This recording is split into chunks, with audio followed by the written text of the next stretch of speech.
You do not want to miss this episode. We're going to get into Bitcoin wallets, cold wallets, hot wallets. What are the difference? How do you protect your Bitcoin? Let's dig into it. Hi, everyone. Welcome to Control and Compound with Darren Mitchell. I'm your host, and joining me as always, Christina Wyatt. Christina, how you doing today?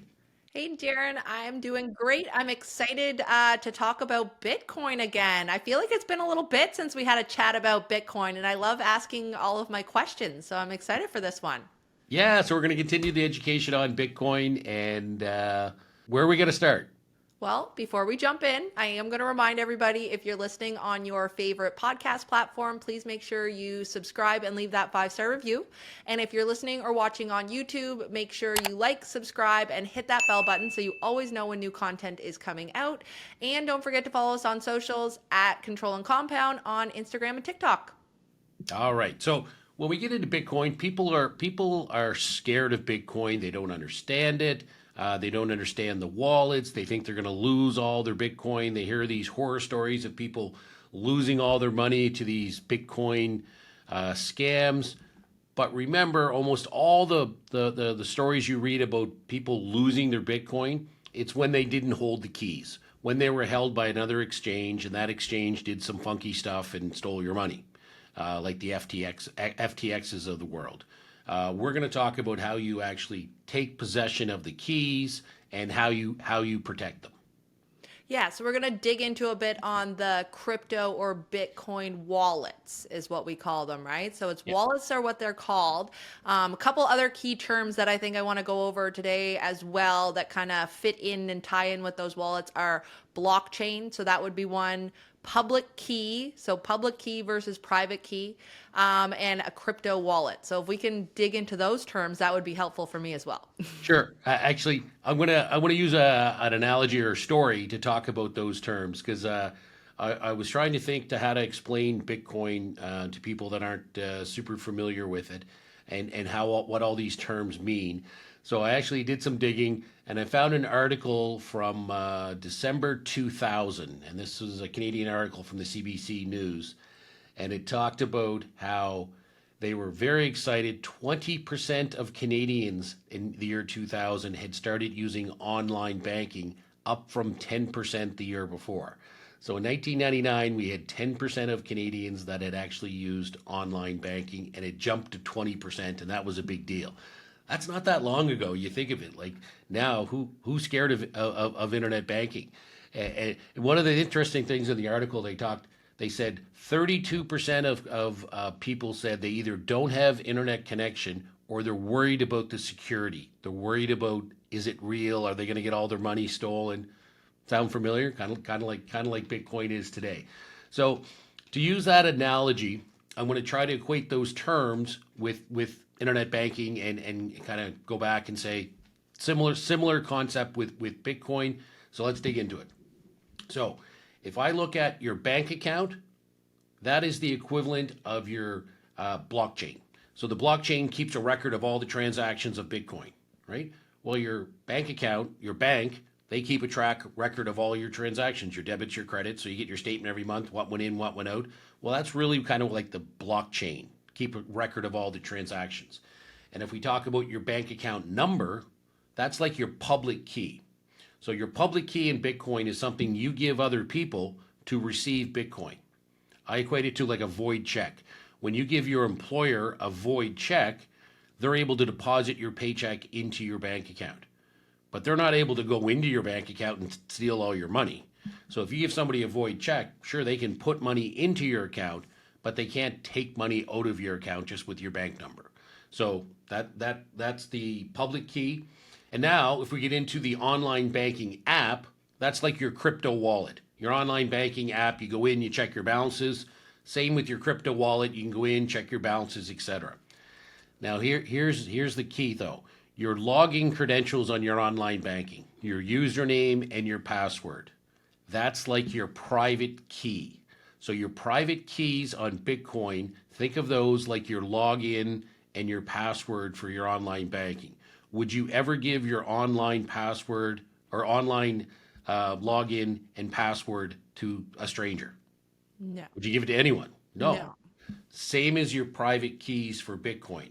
If you give someone your private keys, it's like giving them your online username and password, and they can log into your accounts and take all your money. Now, a couple key differences here. I mean, again, just sort of ballpark number here, or ballpark analogy. If you screw up in online banking and someone steals your stuff, there may be recourse for the bank to help you get that money back. But if you give up your private keys to a random person, or you give them away, or so they're hacked, that private key, the bank's not going to help you recover those funds. So those funds could be very well lost if you give up your private key. So really important you talk about, or you never give up those private keys, just like you don't give up your username and password for your online banking. So that's kind of the analogy. Where we're going to be in 20 years, we'll see. But let's talk about the different wallet types, I guess. Yeah, well, I just want to circle back. I love that analogy. That's great because it really does pull it together. It sounds cryptic in a way when you're learning about it, but when you make that analogy, it makes sense. So I just want to recap. So our wallets are what track the blockchain. So we're going to be able to track the blockchain. It interacts with the blockchain, tracks it inside. It stores our private keys for us. So this is where we're going to store our keys. It's going to monitor our balances. So just like our bank accounts would monitor our balances. And this is also where we can send and receive the crypto as well. So this is where, we can buy things with our wallets, right? And we can receive, buy, and invest in the wallet. Is that Yep, kind of all of hang it on. there? Okay, perfect. All right, I'm right on track. Now we can talk about the two different wallet types. So we've got hot and cold, and I feel like they have nothing to do with temperature. So let's let's break those two down. Okay, so a hot wallet just means it's connected typically to a phone or the internet, right? So you can put an app on your phone and say, okay, I've got a balance in my app right here, and you can pay for transactions at some places, or if somebody else has the same app, you can exchange Bitcoin with them. Okay, so that's literally, think of like your wallet in your pocket, or the money in your pocket, right? You can exchange that pretty quickly, but it's connected to the internet, or it's an app on your phone, so it is subject to hacking, right? So you never want to put all your money in a hot wallet. You want to use a cold wallet for storage. And a cold wallet means it's not connected to the internet. Okay? It's separate and not connected. And obviously the advantage there is if it's not connected to the internet, no one can hack that. So for the bulk of your Bitcoin, you'd want to put it in a cold wallet. But for the stuff that you're gonna, maybe $1,000 that you're gonna do transactions with back and forth, you can use your hot wallet. You get too much money in your hot wallet, though, you're gonna want to transfer it into your cold storage, so it's more protected. And if we get into the kind of the different types of cold wallets, there's paper wallets. Okay, so you generate keys offline, you print them, and you store them safely. There's hardware wallets where you can basically get a computer program or an app to store your PIN and safeguard the recovery seed. And then there's air gap computers. Air gap computers, you can literally take your laptop and buy this air gap. When you connect, that as soon as you pull that off, you are no longer connected to the internet. So you connect for a second, you do your transaction, and then you disconnect from the internet, and now nobody can go in and hack you, nobody can access your computer. It's air gapped, which basically just means it's offline. So you want to take your cold wallet and you want to store your keys offline. Okay, so just to recap, so we've got our hot wallets that are going to be like on our phone as an app, right? Yep. So that's where we can do regular transactions. And then we're going to have cold wallets that they can be. So are you going on to like the Bitcoin website to put in the key, and that's how you get to the cold wallet? Is that like, because we're storing our information to get to the cold wallet in certain places, but where do we access the information for it? Do you know what I mean? Like, do we go to the website to be able to see those balances? How does that work? Yeah, so you have to buy your Bitcoin through somebody, right? So there's a great Canadian company in Montreal that you can buy Bitcoin. So you have to use someone to buy your Bitcoin. You have to use some kind of exchange. But instead of buying it and keeping the keys on the exchange, you're going to buy it and immediately take possession of the keys. Then you're going to take that private key and ideally store that offline somewhere. You can store it offline in a computer, you can store it offline in paper, you can store it offline and an app that's not connected to the internet that'll just give you the passwords, or a program that's not connected to the internet. So you just think of it just storing it off the internet, just like your online username and password. You don't want to save in your computer for your online banking. You don't want to save your private keys, anything related to your computer where it can be hacked. So it's separate and offline is the key. And there's a couple different variations of cold wallets. Okay, and what would be the best practice for, like, there's variations, but what's the best practice for the cold wealth management? Yeah, so there's all kinds, but I mean, typically, it you're gonna get code like 12 words, 12 or 24 words, that if you ever lose your wallet, you can literally take those words and access your Bitcoin from any computer. You can download an app and get your computer. So when you get your words, those 12 or 24 words, you want to make sure you store those in a very safe place. Okay? Like someplace that no one's going to find. There's all kinds of things you can do. There's actually metal plates some companies will give you where you can put the words, engrave them right on the metal plate, bury it in your wall. If your house burns down, the metal plate is still going to be there. You can put it in a safety deposit box. You can put it in somewhere that, in a safe or something. But you want to store that not online, someplace safe, and you never want to give out that information on your cold wallet to anyone. You are the only person that should have your cold wallet, other than backups in case something happens to you that your family can find it. Because you don't want to be in the situation where you die and your family didn't know you had Bitcoin and that money just basically is going to go away. So if you're going to be into Bitcoin, you've got to have the backup, and you've got to let your loved ones know where to find the backup if something happens to you. I was just thinking that. I was like, if you're the only one that knows, you should probably have something in place to be able to find that key. Otherwise, it's lost in the universe. I wonder if there's keys out there that have been lost to the universe There's that way. I all would imagine, kinds of right? keys that have been lost, especially in the early years when Bitcoin wasn't worth anything. People, lost their keys, didn't think about it, and what that Bitcoin be worth now. So when we talk about the 21 million Bitcoins, there's estimates of, guesses on how many million are just already lost. Back in the day, if you had 100 Bitcoin and it was enough to buy a pizza, you weren't really too worried about protecting those codes or keeping them. And all of a sudden, 10 years later, where'd those codes go? You don't have them. Well, now with the price of Bitcoin, you can't make those mistakes. But it's interesting because of those 21 million, let's say there's a couple million that are lost. Now we're down to like 18, 19 million of Bitcoin. So, yeah. Keep your private keys private, store them in multiple places, secure low places, and let your loved ones know about them. Gotcha. And this is all when we're talking about these wallets and whatnot. This is when we buy like the actual Bitcoin, not when you're investing in like the ETF on the market and that. That's a whole different, investing in stock situation. This is the tried and true way of purchasing. This is the true Bitcoin way of having Bitcoin, right? Yeah, Is that and I correct? mean the ETFs. I mean that's one way to buy it, but still, you're subject to the government can come in and say we want your Bitcoin if they decide that they're going to confiscate Bitcoin like they did gold back in the day. You're not really owner of the Bitcoin unless you hold the Bitcoin.